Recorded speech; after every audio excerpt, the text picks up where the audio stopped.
Romanos capítulo 1, versículo 1. Romanos 1, versículo 1. Dice así la palabra: Pablo, siervo de Jesucristo, llamado a ser apóstol, apartado para el Evangelio de Dios. Amén. Que él había prometido antes por sus profetas en las Santas Escrituras. Vamos a leer ahí, yo quiero leer el versículo 1. Dice la palabra: Pablo, siervo de Jesucristo. La palabra siervo allí, en Romanos capítulo 1, versículo 1, del original se pronuncia doulos, y del original significa esclavo. Significa esclavo. Hay una diferencia entre el siervo y el esclavo. El siervo es un empleado. El esclavo es una posesión de alguien. Y acá el original, por eso en casi todas las versiones al español, la palabra griega para esclavo no ha tenido una buena traducción. En este pasaje del original, siervo es doulos, que del original significa esclavo. Entonces Pablo se presenta de esta manera: Pablo, esclavo de Jesucristo. Esa es la traducción fiel a lo que se escribió. En Mateo, por ejemplo, Mateo 25, 21, cuando Jesús dice: bien, buen siervo y fiel, sobre poco has sido fiel, sobre mucho te pondré. El original de esa palabra siervo es doulos, esclavo. Entonces Jesús está diciendo: bien, buen esclavo y fiel. Sobre poco has sido fiel, sobre mucho te pondré. Doulos aparece en el Nuevo Testamento, escuche esto, 126 veces, de las cuales 104 veces es traducido como siervo. Por eso le digo que la traducción al español, por lo menos de esta palabra, no es la más fiel del original. En el Nuevo Testamento la palabra doulos aparece unas 126 veces, pero se ha traducido como siervo 104 veces, fíjate. Y no es lo mismo. No es lo mismo esclavo que siervo, no es lo mismo. Cambia. Significativamente cambia el sentido de la palabra. Porque el siervo es un empleado, pero el esclavo es una posesión de alguien. Es una posesión de alguien. Por ejemplo, una buena traducción del original es cuando Jesús dice en San Juan capítulo 8, 34, Jesús dijo: de cierto os digo, que todo aquel que hace pecado, esclavo, doulos, es del pecado. Esa está bien traducida. Bueno, y esto es una realidad. Como hablábamos hoy en la alabanza, el que hace pecado es esclavo del pecado. Y Jesucristo nos hizo libres de la esclavitud del pecado. Y ahora somos esclavos de Dios. Escuche, yo voy a compartir, yo le puse como título, puse entre comillas, este mensaje: la verdad escondida de su identidad en Cristo. La verdad escondida de tu identidad en Cristo y de mi identidad en Cristo. Hay una identidad que está escondida, que no entendemos muy bien, y ojalá el Señor hoy abra nuestro entendimiento a estos poquitos que estamos acá. Que por la gracia de Dios y la misericordia de Dios, Dios nos conceda que nos abra el entendimiento para comprender esta verdad, que es una verdad oculta muchas veces de nuestra identidad en Jesucristo. Entonces Jesucristo nos hizo libres de la esclavitud del pecado y ahora somos esclavos de Dios.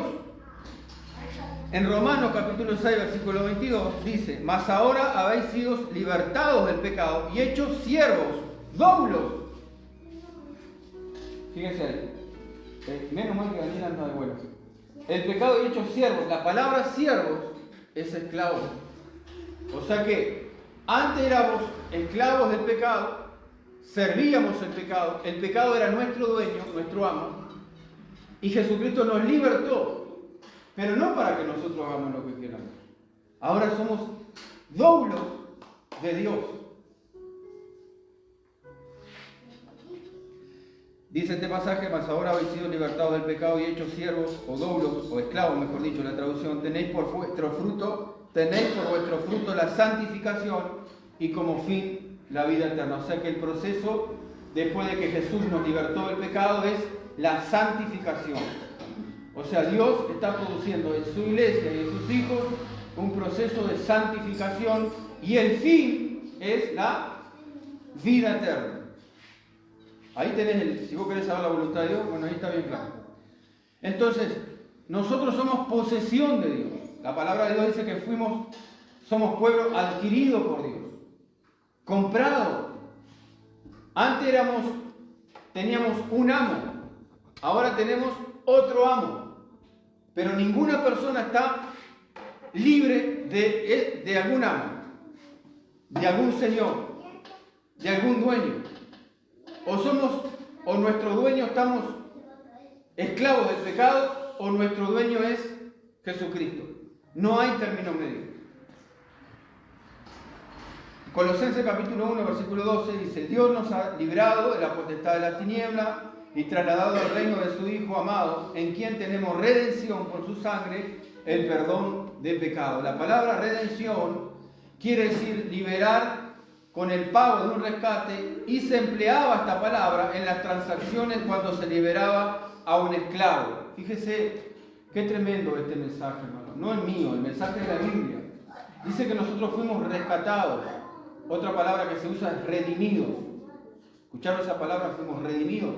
La palabra redimido y redención es lo mismo. ¿Qué es esa palabra? Es un pago. El apóstol Pablo utiliza esa palabra y la transfiere para que nosotros comprendamos que así como el esclavo era redimido, rescatado como parte de un pago, se pagaba para que ese esclavo fuera libre o tuviera otro dueño, o lo compraba. Bueno, es la misma palabra que él saca para hacernos entender nosotros que así como sucedía esto, Cristo nos libertó de los pecados o libertó a los pecadores que creen en Él. Y el pago fue su propia sangre derramada en la cruz para el perdón de nuestros pecados. Entonces, antes nosotros teníamos un amo, que era el pecado. Ahora tenemos otro, pero todos somos esclavos, solo que varían nuestros dueños. Bueno, volviendo un poquito al tema de la traducción, hay una diferencia entre siervo y esclavo. Los siervos eran contratados para trabajar, para ganar un sueldo. Ellos podían ganar un sueldo y se podían ir, podían renunciar. Los esclavos son posesión de alguien más y no podían renunciar. Entonces, escuche esto. Usted tiene una identidad en Cristo, yo tengo una identidad en Cristo que está oculta. No sé por qué, pero está como oculta a nuestros ojos. Y la identidad es de doulos. Nosotros utilizamos a veces, vamos a servir a Dios, ¿no? Servir a Dios. Pero en realidad, o voy a servir a Dios en la alabanza, o voy a evangelizar, y yo voy a servir a Dios. ¿Qué tal? Si no voy a salir a evangelizar. Pero hermano, al cristiano se le identifica no como un empleado. La cosa va más profunda. La cuestión acá es más profunda, para que podamos entender nuestra posición en Cristo. Entonces, la Biblia usa diferentes términos para describir al cristiano. Se lo describe como forastero, como peregrino. El cristiano es como sal y luz de la tierra, del mundo, perdón. Se nos describe como herederos, vos sos heredero de Dios y coheredero con Cristo. Se lo describe al cristiano como miembro del cuerpo de Cristo, como oveja, que Jesús es el pastor, como embajador, somos embajadores del reino de los cielos. O sea, se nos llama a competir como atletas. Pablo usaba mucho esta metáfora del cristiano. Aquel que quiere alcanzar el premio tiene que hacerlo legítimamente, tiene que esforzarse. Se nos compara también como soldados. Hay muchas veces que al cristiano se lo compara como un soldado. Nuestra lucha no es contra carne y sangre, nuestras armas son poderosas en Dios, ninguno que milita se enreda en los negocios de la vida. Todas estas comparaciones nos hacen ver cómo es nuestra vida del cristiano. Es un embajador, es una persona que tiene que estar conectada a la vid, es una rama, es un soldado, es un sembrador, tiene que sembrar, tiene que esperar el fruto. Pero todo esto nos ayuda a entender el significado del cristiano. Pero la Biblia utiliza un término, que que estamos dando, con mucha más frecuencia, de la que podemos nosotros darnos cuenta, y esa es la imagen de un esclavo. Esto es tremendo. Esta es la verdad escondida de su identidad en Cristo. Porque su vida no le pertenece a usted. En el cristianismo de hoy, por ejemplo, se habla de libertad, de riqueza, de prosperidad, cómo encontrar su propia satisfacción. La gente viene a la iglesia hoy en día porque el mensaje es atractivo. Miren, yo sé que si yo cambio el mensaje acá, más gente puede venir. Si yo paso profetizando bendición, si yo no hablo del pecado, si yo le digo a usted que Dios lo va a prosperar, que usted ofrende, dígame, Dios lo va a prosperar. Usted, o el año que viene, el mes que viene, Dios me dice que usted va a hacer un milagro viene para su vida. Si continuamente el mensaje es para exaltar tu ego, para exaltar tu yo, de que vos sos más que vencedor, de que vos vas a poder, de que vos sos un gigante espiritual, de que Dios está contigo a pesar de tu pecado. Dios es un Dios de amor. Dale para adelante que Dios está contigo.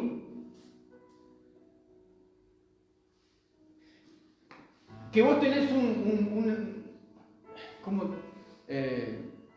el sueño que vos tenés, los anhelos que vos tenés. Dale para adelante que Dios lo va a cumplir. ¿Qué soñaste? Bueno, que voy a ser, yo qué sé, Superman, no sé. Sí, dale para adelante que vas. Yo ya te veo con la capa. Yo ya te veo volando, ya te veo que... ¿Qué soñaste? Oh, Dios me dijo que me va a dar una... Gloria a Dios. Dale para adelante.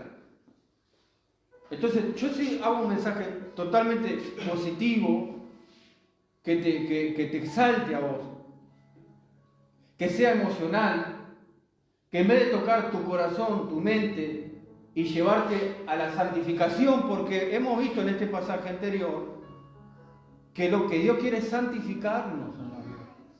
Y tenemos como fin la vida eterna.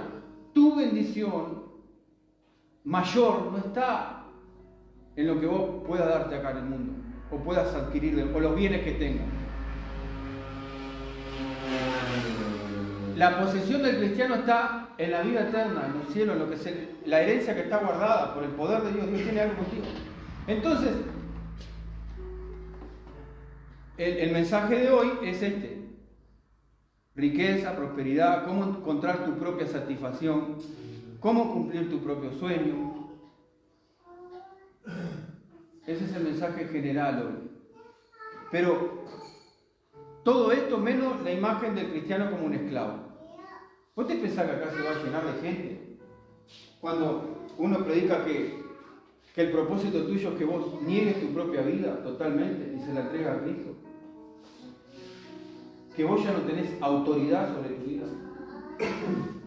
Que vos ya, los planes que vos tenés, los planes que yo tengo, están sujetos a tu amo, a tu Señor. Tu vida, mi vida, está en las manos del amo, porque vos sos un esclavo del Señor. ¿Cuál es la atracción de ese mensaje? Y si yo te digo que ese amo no quiere que vos andes en pecado, y si yo te digo que ese amo castiga el pecado, y corrige el pecado, y disciplina el pecado, no es un mensaje muy lindo que digamos. No es un mensaje que atraiga, hermano, la gente. Se te van. Pero yo pregunto algo. ¿Qué hacemos? ¿Predicamos esos mensajes o predicamos la Biblia? La Biblia. a veces vienen pensamientos, hermano, que uno tiene que luchar. Tiene que luchar con eso. Entonces, nosotros somos todo lo que podamos hacer, todo lo que quieras hacer. En Cristo sos más que vencedor. Ese versículo, porque se usa para cualquier cosa. Todo lo puedo en Cristo que me fortalece. Ese versículo se usa para cualquier antojo que uno quiera tener, para cualquier berretín que uno quiera tener. Emprendemos cualquier cosa y bueno, y sacamos el versículo de la galera y punto. Y no es así. Ese versículo está hablando, el contexto, de una persona, de Pablo, que le entregó toda su vida a Cristo, que vive sirviendo al Señor, que ya no vive él, vive Cristo en él, que todo lo tiene por basura, que es mejor morirse acá a la tierra y partir con Cristo, pero por causa del Evangelio, por causa de que Dios lo quiera acá, sigue un poco más. Pero él no tiene absolutamente nada que ver con las cosas de este mundo. Su corazón y su apego está donde está Cristo. Dice, poned la mira en las cosas de arriba. ¿Dónde está quién? Jesús. Si habréis muerto, dice el versículo. Si verdaderamente habéis muerto, si verdaderamente el Señor está ahí adentro, la consecuencia natural sería que vos pusieras tu mente, tu objetivo, tus pensamientos en la persona de Cristo. Entonces, ese todo lo puedo que lo fortalece no se aplica a cualquier cosa que el creyente quiera aplicarlo a su antojo, a su... No es así. O sea, me parece, ¿no? Porque con el todo lo puedo, hago lo que quiero. Y en realidad no estoy capaz haciendo la voluntad de Dios, hago mi propia voluntad. Y utilizo la Biblia para manipular la gente, para engañarme yo mismo. Pero en verdad, yo soy mi amo. Yo soy mi dueño. Yo soy el que mando. Y el Señor no está. Por eso dice el Señor, dice así, muchos me dirán en aquel día. Escuche esto, no son pocos. Jesús, mire, Jesús dice, él mismo, si no vinieran de las palabras de Jesús, uno dudaría. Dice, muchos vendrán y me dirán, Señor, Señor. En otra oportunidad Jesús dice, la palabra Señor ahí es amo, dueño. En otra oportunidad dice, ¿por qué me llaman Señor, Señor y no hacen lo que les digo? Porque el esclavo hace lo que el dueño le dice que haga. Esa es nuestra verdad escondida de nuestra identidad con Cristo. Entonces, miren algunas cualidades que tenía el esclavo en la época del mundo greco-romano, en ese ambiente que se vivía el apóstol Pablo. Porque la esclavitud en esa época era muy normal. Nosotros la tenemos ahora como algo muy lejano. Pero en la época del apóstol Pablo, la economía se basaba en la esclavitud. Porque los romanos conquistaban, era el imperio más grande. Y el sistema económico se basaba mucho en la esclavitud. Entonces, si se derrumbaba la esclavitud, se derrumbaba todo el sistema, la economía, la vida, todo. Bueno, los esclavos, por ejemplo, no tenían libertad. Los esclavos no tenían derecho. Los esclavos no poseían nada. Los esclavos no tenían recurso legal, no tenían dónde ir a protestar. No tenían ciudadanía. Ellos dependían de manera total de la persona que era su dueño, hasta para comer. Era una dependencia total del dueño. Otra característica, si huían, escuche esto, si el esclavo se iba, porque quería ser libre, y lo encontraban, eran arrestados, eran azotados y algunas veces crucificados públicamente, para que los demás tuvieran ejemplo. ¿Por qué? Porque el sistema que tenían de economía, de todo el movimiento que había de ese imperio, una de las cosas que se basaba era la esclavitud. Los esclavos los usaban para todo. Hasta algunos le marcaban la frente para que supieran que esa persona había huido y quedaba con esa marca. Una de las historias de la Biblia que habla de un esclavo que se fugó es la historia de Filemón. El libro de Filemón es un libro entero escrito de Pablo al dueño. Filemón es el dueño de Onésimo. Onésimo es un esclavo que sustrajo algún dinero, se cree, de Filemón y huye a Roma. Y en Roma Onésimo encuentra a Pablo y se convierte a Cristo. Pablo lo gana para Cristo. No se sabe bien cómo llegó, si fue derecho a buscarlo, si se encontró. ¿Por qué huyó a Roma? Porque Roma era muy grande, muchísima gente. Cuando un esclavo huía, tenía suerte, y se mezclaba con toda esa gente. Y era difícil a veces encontrar. Pero no se sabe cómo, no explica la Biblia cómo. Y este esclavo se encuentra con Pablo. Y Pablo le predica. Y lo ayuda, lo empieza a ayudar a Onésimo. Y después, la carta de Filemón es una carta verídica del apóstol Pablo escribiéndole a Filemón que reciba de nuevo Onésimo. Y manda al esclavo fugitivo con la carta en la mano para que lo pudiera recibir. Y bueno, y entre otras cosas le dice, acordate que vos me debes tu vida, porque también Pablo había entregado a Cristo a Filemón. Una historia tremenda. Bueno, todo esto de la época ahí. 4 cosas básicas de lo que era un esclavo. 4 cosas básicas de lo que era un esclavo. Para entender nuestra relación con Cristo. Escucha, esto parece difícil, ¿no? De asimilar. Pero es bíblico. 4 cosas básicas de lo que es un esclavo y para entender tu relación y mi relación con el Señor. O cómo tendría que ser. Lo primero es que ese esclavo era una posesión exclusiva. Un siervo podía ser contratado y renunciar. Un esclavo era una posesión, era un objeto adquirido, fue comprado. El esclavo en esa época era comprado y dependía totalmente de los servicios del amo. Y nosotros también fuimos comprados, dice la palabra. Vos no sé si entendés, yo a mí me cuesta también entender que era esclavo del pecado. Escuche, ninguna persona es libre totalmente. Pertenece a uno de los dos amos. Primero, era una posesión exclusiva. Segundo, tenía que tener disponibilidad y obediencia completa y constante.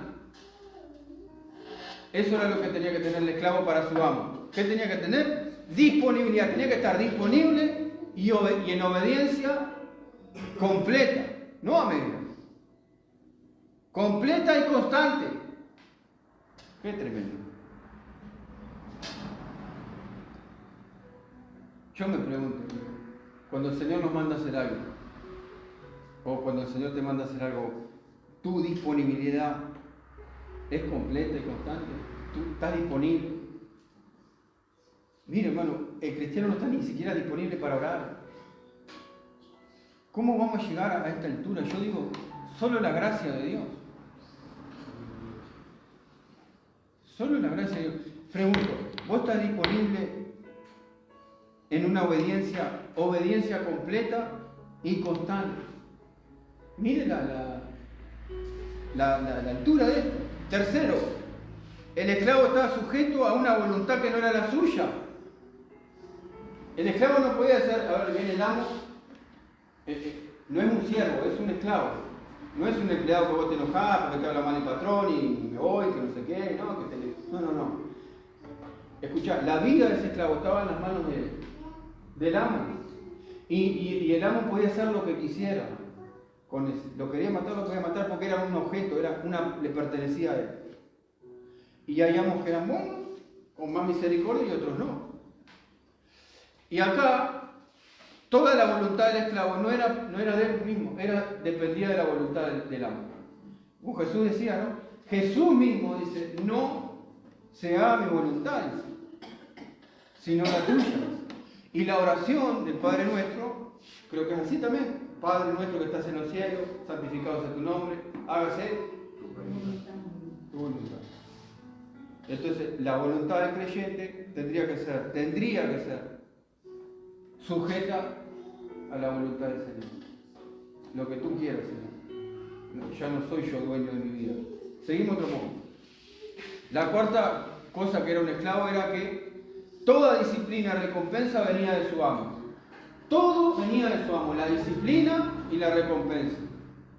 La disciplina y la recompensa. Usted sabe que Dios, al que ama, disciplina. Si pudiéramos que nuestros ojos se aclararan un poquito en esta mañana, un poquitito que sea, y ver al Señor, no como alguien que tiene que hacer los caprichos míos, no como alguien que si yo vengo 2 veces a la iglesia y no me soluciona el problemita, me voy. Entonces, este concepto es totalmente diferente. Totalmente diferente. Todo esto que hablamos está conectado de manera directa a lo que significa ser un esclavo de Jesucristo. Y en Romanos capítulo 10, versículo 9, dice algo interesante. Mirá, ya vamos llegando casi al fin, porque falta un poquito. Romanos capítulo 10, versículo 9. Miren qué interesante esto. Dice: si confesares con tu boca que Jesús es el Señor y creyeres en tu corazón que Dios le levantó de los muertos, serás salvo. Si confesares a Jesús, ¿cómo? La palabra Señor ahí, la palabra original es Kyrios. Kyrios significa amo, dueño. Eso significa la palabra Señor. Y acá dice: si confesares con tu boca a Jesús como el Señor. No dice Salvador. No dice, es Jesús mi Salvador, ¿sí? Pero en este pasaje lo que está diciendo que tenemos que entender que Él es el Kyrio, que Él es el dueño, Él es el amo. Entonces dice: si confesares con tu boca que Jesús es el dueño, tu amo, tu Señor, y creyeres en tu corazón que Dios le levantó de los muertos, serás salvo. La palabra Señor es Kyrio, significa amo, Señor, dueño. Cuando una persona viene a Cristo y lo confiesa a Jesús como Señor, al mismo tiempo se está confesando a sí mismo como su doulos, esclavo. No hay otra manera de ver esto. O sea, dueño y esclavo son los dos lados de una misma relación. Entonces, porque a nosotros nos encanta confesar a Jesús como Salvador. Pero ahí esa parte de Señor la dejamos al costado. Porque claro, Señor significa que yo cedo mis derechos. Yo cedo mis derechos voluntariamente. Yo ya entiendo que antes era esclavo del pecado, pero ahora tengo otro dueño. Y yo cedo mis derechos a mi nuevo dueño que es Jesucristo. A mi nuevo dueño que es Jesucristo. Y Jesús dijo así: si alguno quiere venir en poder de mí, niéguese a sí mismo y tome su cruz y siga. Esa es la condición del discipulado cristiano. Dar toda nuestra vida al Señor. Bueno, mirá esto que interesante acá. Los apóstoles se presentan como esclavos de Jesucristo. Los apóstoles se presentaban como esclavos de Jesucristo. Ya vimos Romanos capítulo 1, versículo 1, ¿no? Que la palabra original ahí, en vez de siervos, esclavos. Mirá, Tito capítulo 1, versículo 1. Vamos a leer Tito capítulo 1, versículo 1.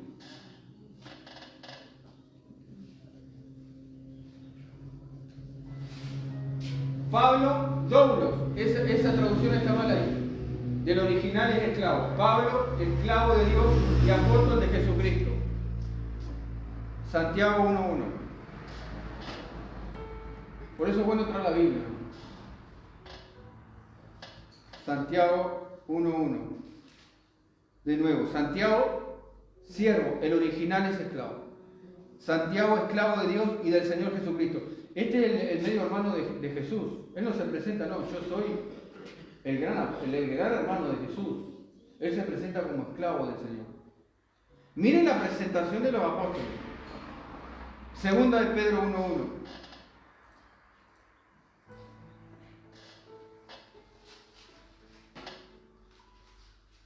Simón Pedro, ahí el original es doulos.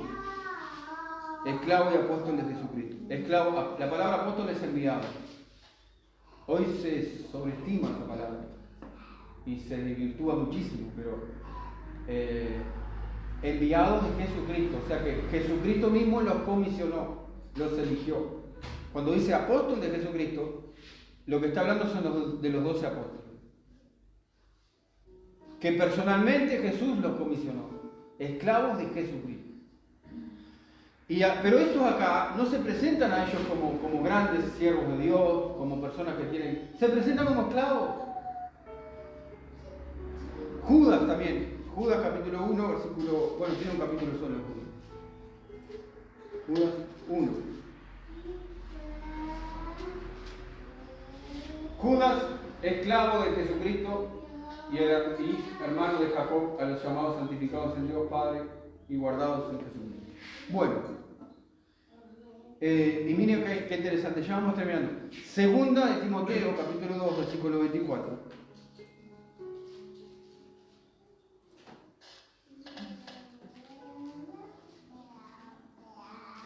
Segunda de Timoteo, capítulo 2, versículo 24. Miren esto acá, Pablo le escribe a Timoteo de cómo los pastores deben conducirse a sí mismos. Esto el apóstol Pablo le está hablando a las cartas pastorales. Primera Timoteo, segunda de Timoteo y Tito son cartas pastorales, son cartas del apóstol escritas a pastores jóvenes. Entonces, los requerimientos de un pastor están en esas cartas. Y eso no varía para nada, no cambia. Eso no cambia. Y mirá lo que dice acá. Segunda Timoteo 2:24 dice, porque el siervo del Señor, la palabra siervo ahí es doble, esclavo. O sea, lo que está queriendo decir es, el siervo del Señor, el esclavo del Señor, le está hablando a pastores. No debe ser contencioso, sino amable para con todos, apto para enseñar, sufrido, y sigue la palabra, sigue para abajo. Las condiciones de un pastor. Pero acá lo más interesante es que es esto.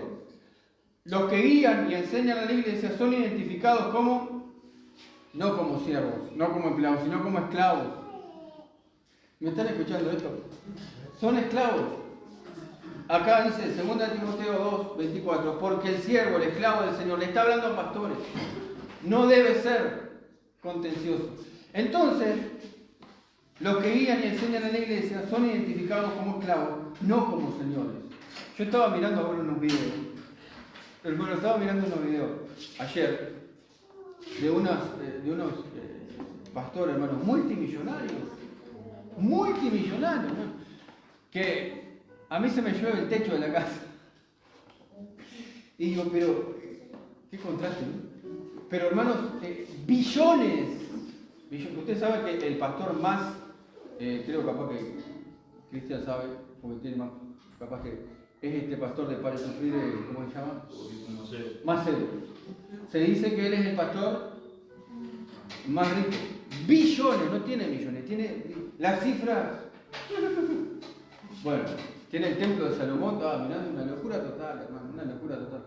Hizo el templo en San Pablo, creo que está, es la réplica del templo de Salomón. Y ahí se reúnen miles de personas.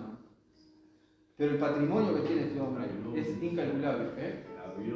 No, incalculable. Empresa, tiene el segundo canal de Brasil, el más. Bueno, aviones, casa. Y acá me enseña el esclavo del Señor.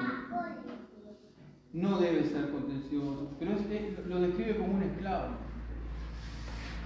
Entonces, que Dios nos ayude. Vamos a la conclusión.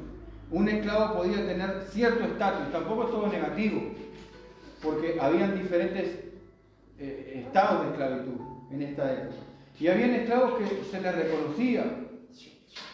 Dentro de los esclavos tenían su estatus, pero el estatus que tenían era relacionado con quién era su amo. Por ejemplo, si el amo era una persona prestigiosa, reconocida en la sociedad, y ese esclavo era también reconocido, pero por causa del amo, no por causa del mismo. Ah, mira, aquel es el esclavo de tal, fulano tal. El otro tenía un esclavo que el dueño no tenía nada. El estatus del esclavo dependía de su amo también. Y nosotros no tenemos honor más alto para nosotros que ser esclavos de Jesucristo. Él nos hizo hijos, nos adoptó en su familia, nos hizo coherederos, nos dio vida eterna. Así que, hermanos queridos, nosotros nos sometemos a Él para todas nuestras necesidades. Dependemos de Él como protector y proveedor. Nos sometemos a Él y a su disciplina por nuestro fracaso y desobediencia, para que haga su voluntad y nos cambie a la imagen de Cristo. Entonces vamos a orar en esta mañana y que Dios nos ayude, nos bendiga. Tu vida no te pertenece. Fuiste comprado. Y en realidad lo que más importa ahora es lo que Él quiere hacer con tu vida, con mi vida. Toda tu vida está en las manos del Señor. Lo que tenés, lo que posees, en realidad no es tuyo. Toda buena dádiva y todo perfecto vino de lo alto. Lo que vos tenés y lo que yo tengo es para administrar. Se requiere que los administradores sean hallados fieles. Vos tenés que ser fiel en administrar lo que tu amo te diga. Y después dice, bien buen siervo. Esa palabra siervo es doble. Vos y yo vamos a tener que dar cuenta de lo que se nos dio para administrar. Bien buen esclavo. Ha sido fiel. Sobre mucho te pondré. Así que vamos a orar esta mañana. Dios nos bendiga.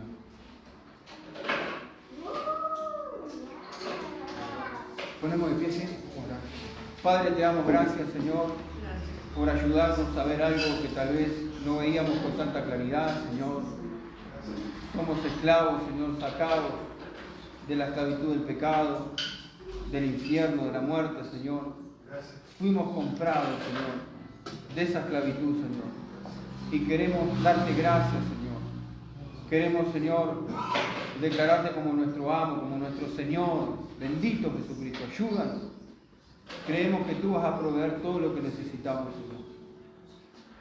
No solo como esclavos, sino también como hijos, como coherederos. Lo que tú nos das es suficiente, Señor. Gracias te damos en esta mañana. Te entregamos nuestra vida, nuestro corazón. Ayúdanos, Señor. Ayúdanos, Señor, a entender estas cosas. Ayúdanos a sujetarnos, a caminar en obediencia. Señor, nuestra vida depende de ti, Señor. En el nombre de Jesús. Gracias. Amén. Amén.